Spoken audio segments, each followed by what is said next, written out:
Dari informasi lainnya pemirsa, KPK tetapkan dua anggota DPR RI, Satori dan Heri Gunawan sebagai tersangka dugaan korupsi program sosial Bank Indonesia. Pemirsa, KPK resmi umumkan Satori dan Heri Gunawan sebagai tersangka kasus dugaan korupsi terkait penyaluran dana CSR Bank Indonesia dan juga Otoritas Jasa Keuangan atau OJK. Penetapan tersangka dilakukan setelah penyidik KPK menemukan alat bukti yang cukup. Dalam penyelidikan, KPK menemukan aliran dana mencurigakan terkait dengan dana CSR BI terhadap Satori dan juga Heri Gunawan yang digunakan untuk pembelian tanah dan juga pengadaan showroom hingga kendaraan. Setelah dilakukan penyidikan umum sejak Desember 2024, penyidik telah menemukan sekurang-kurangnya dua alat bukti yang cukup dan kemudian 2 hari ke belakang menetapkan 2 orang tersangka sebagai berikut, yaitu HG selaku anggota Komisi 11 DPR RI periode 2019-2024. Kedua, ST selaku anggota Komisi 11 DPR RI periode 2019-2024. Pemirsa, Komisi Pemberantasan Korupsi menggelar operasi tangkap tangan terhadap Bupati Kolaka Timur Provinsi Sulawesi Tenggara Abdul Aziz pada Kamis siang.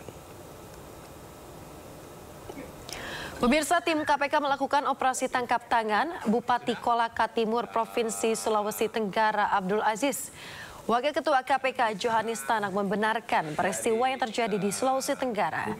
Namun ia belum bisa memaparkan barang bukti yang dikumpulkan oleh penyidik karena proses OTT masih berlangsung. Bupati Kolaka Timur Abdul Aziz mengaku kaget setelah mendengar kabar dirinya terjaring operasi tangkap tangan oleh KPK. Diketahui ia sedang mengikuti Rakernas Partai Nasdem yang digelar di Kota Makassar. Secara tidak langsung keluarga, sahabat, banyak yang prihatin. Apakah betul Bupati Kolaka Timur Abdul Aziz ini OTT? Alhamdulillah hari ini saya ada di samping Kakak Ahmad Sahroni dalam kondisi baik dan siap untuk menghadiri Rakernas 1. Terkait dengan proses penyelidikan, mungkin saja apa yang disampaikan tadi Kakak Ahmad Sahroni. Apabila ada, kami sebagai kader Nasdem siap taat dan patuh apa yang menjadi proses hukum. Tetapi terkait dengan drama atau ada framing ini yang mungkin kami secara pribadi keluarga yang tidak menerima. Di lapangan sebagaimana yang disampaikan oleh pimpinan Pak Johanis Tanak. Namun demikian, tim masih di lapangan, nanti akan kami update kembali siapa saja yang diamankan, ya, barang apa saja yang diamankan, termasuk terkait dengan perkara apa, nanti kami akan update kembali. Tapi soal Bupati Koltim yang diamankan itu berapa? Termasuk itu nanti kami akan update kembali pihak-pihak siapa saja yang diamankan dalam kegiatan tangkap tangan tersebut. Mas, kegiatan OTT ini sudah berlangsung sejak hari apa? Nanti kami akan sampaikan detailnya, rangkaiannya seperti apa, itu nanti akan kami jelaskan. Minimal BB-nya itu katanya lebih dari setengah M ya? Nanti kami akan sampaikan ya detailnya. BB-nya apa saja, berapa, pihak-pihak yang diamankan, perkaranya apa gitu, nanti akan kami sampaikan. Beralih informasi lainnya pemirsa, uang lebih dari 500 miliar rupiah di Kejaksaan Tinggi Sumatera Selatan jadi lokasi swafoto. Ya, uang setengah triliun tersebut pemirsa merupakan sitaan kasus dugaan korupsi fasilitas pinjaman di Bank BUMN.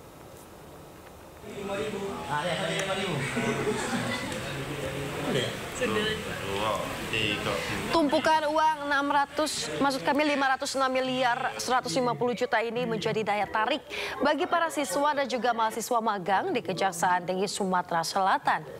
Mereka tak ingin melewatkan momen ini dan melakukan foto dengan tumpukan uang tersebut. Uang setengah triliun ini merupakan barang bukti perkara dugaan korupsi pemberian fasilitas kredit dari Bank BRI senilai 1,3 triliun kepada 2 perusahaan swasta yakni PT BSS dan juga PT SAL. Menurut asisten pidana khusus Kejati Sumatera Selatan, uang tunai senilai lebih dari 506 miliar ini merupakan hasil dari upaya pengembalian kerugian negara. Dari rilis sebelumnya sudah disebutkan bahwa estimasi kerugian keuangan negara dalam perkara ini adalah sebesar 1,3 triliun rupiah, sehingga dari penyitaan terhadap barang bukti tersebut dapat dilakukan penyelamatan keuangan negara hampir. Pemirsa, Bupati Pati Sudewo memohon permintaan maaf kepada warganya perihal perkataannya yang dinilai menentang massa untuk berdemo kenaikan pajak PBB dan perkotaan. Ya, Sudewo juga mengatakan tidak bermaksud untuk menantang warga.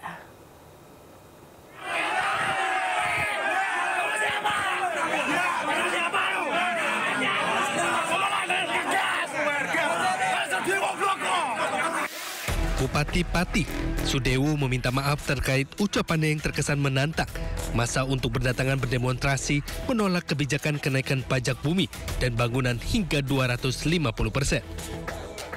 Dari pernyataan itu, Sudewo juga tidak bermaksud untuk menantang rakyat. Yang kedua, saya minta maaf yang sebesar-besarnya atas pernyataan saya. 5.000 silahkan, 50.000 masa silahkan. Saya tidak menantang rakyat. Sama sekali tidak ada maksud untuk menantang rakyat. Mosok rakyatku tak tantang. Saya hanya ingin menyampaikan supaya demo tersebut berjalan lancar dan betul-betul murni tuntutan aspirasi, bukan karena ditumpangi pihak-pihak tertentu. Mas, apa salah kami? Salah kami apa? Kami di sini mau menyampaikan aspirasi ya. Jangan semena-mena. Kita takut. Aku tidak takut. Terserah. Jangan 50.000. Sama saya saja. Tetapkan. Pak Polisi. Sebelumnya, aksi demo penolakan kenaikan pajak bumi dan bangunan perkotaan dan perdesaan di barat laut Simpang 5 Pati, Jawa Tengah ricuh. Adu mulut terjadi antara pendemo dengan anggota Satpol PP lantaran donasi yang mereka galang diangkut paksa. Selain itu, pernyataan Bupati Pati sempat viral di media sosial terkait demo penolakan kenaikan PBB dan bangunan perkotaan dianggap menantang hingga membuat warga marah. Aksi penolakan pajak tanggal 17 Agustus ya? Siapa yang akan melakukan penolakan yang undur, silahkan lakukan. Jangan hanya 5.000 orang, 50.000 orang aja disuruh ngerahkan. Saya tidak akan gentar. Rencananya warga akan menggelar demo besar-besaran pada 13 Agustus mendatang untuk menolak kenaikan pajak bumi bangunan perkotaan. Tim Liputan iNews melaporkan. Pemirsa, Gubernur Jawa Tengah Ahmad Lutfi meminta Bupati Pati Sudewo segera mengevaluasi kebijakan kenaikan pajak 250%. Ya, Ahmad Lutfi menilai lonjakan pajak membebani masyarakat, terutama petani dan juga warga pedesaan. Prinsipnya adalah disesuaikan dengan kemampuan daerah. Kemudian yang kedua, tidak boleh membebani masyarakat. Sehingga perintah saya untuk dilakukan evaluasi dan kajian. Kalau perlu diturunkan saat itu, nah itu nanti akan dibuka dialog dan secara cepat, jangan berlama-lama. Terus disosialisasikan secara masif, sehingga semua masyarakat jadi tahu bahwa sebenarnya itu semua adalah untuk masyarakat, dari masyarakat dan oleh masyarakat.